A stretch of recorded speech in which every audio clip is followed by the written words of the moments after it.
قد لمعت عيناه بالعزم انتفضت يمناه في هدوء الليل.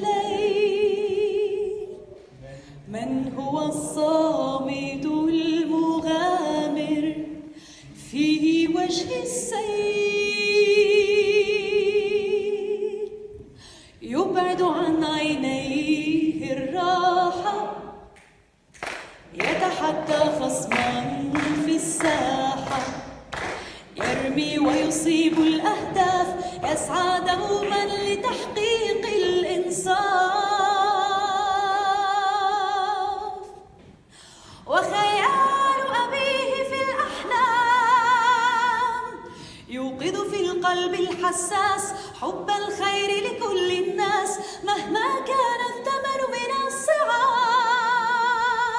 سيظل البطل القناص بكل العزم والإخلاص يعمل باجتهاد وعلى رهبة الاستعداد، يرمي ويصيب